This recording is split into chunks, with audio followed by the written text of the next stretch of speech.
however bad the Nigeria security system is, there is always a number to call.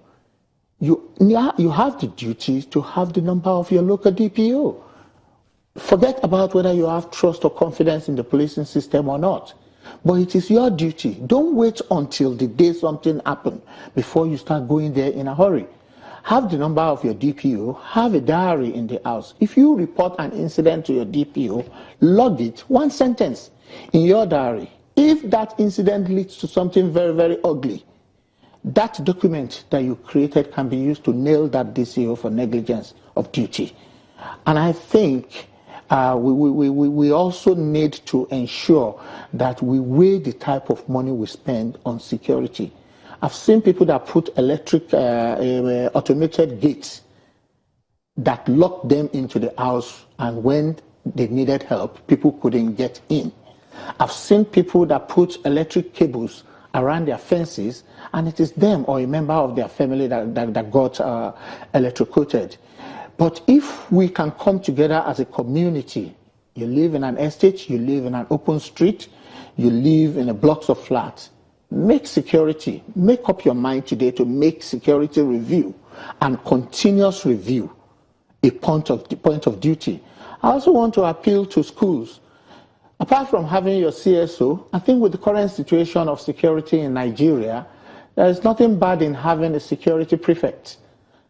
Group of children that can be brought together to train on what to do. We have health prefect, we have senior prefect, we have sport prefect, we have all these.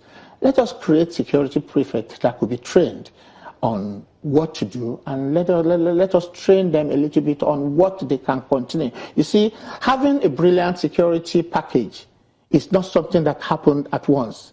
It is a culture that is sustained over a period of time. If you live in an estate, you will understand what I'm talking about. Knowing that you need to check on your security men, not relying on them completely. Do you go out of your room in the middle of the night to check what your security man is doing? Did you install a covert security which doesn't cost more than 10,000 naira in your house, which nobody will know about except you to sit down and watch later? They stand alone. All these things are what we need to work on to boost security of lives and property. All of that. When we return, and that will be from Abuja studio, so that you can give us your final word on what needs to be done to safeguard our schools, especially after now.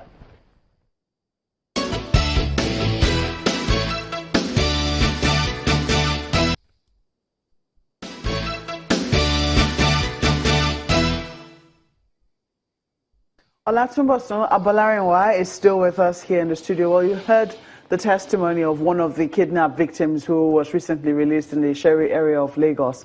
Now, is kidnapping going to be like terrorism that we'll have to live with? Well, if you look at the definition of terrorism, and point of correction, we're not going to live with terrorism.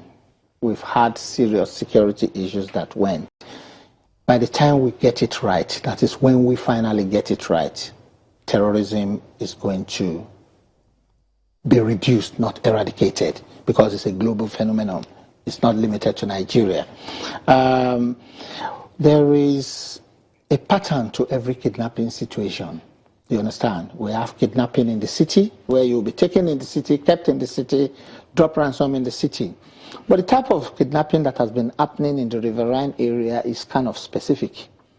We know where it's coming from.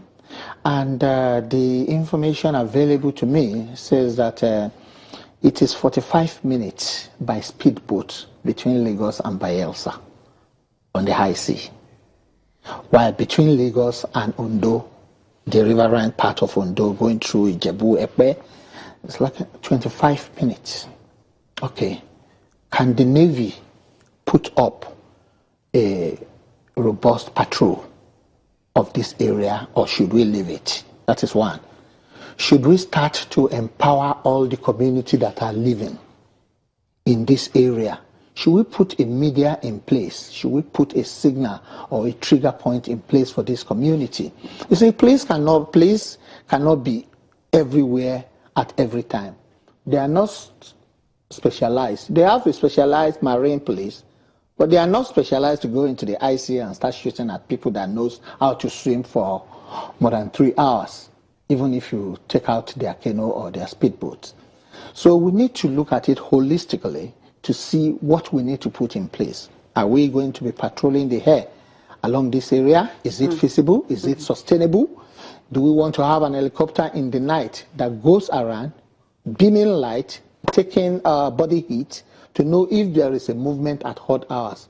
Do we want to go around with helicopters that can take pictures? Mr. Bolarinwa, we can go on and on with these questions, and I'm sure that they are valid questions, and I'm sure that they're not meant to be rhetorical. They are questions that we're meant to provide answers to. At this point, we'll have to say thank you very much for coming on Sunrise Daily. We've been speaking with Olatunbosun Bolarinwa, who is a security consultant.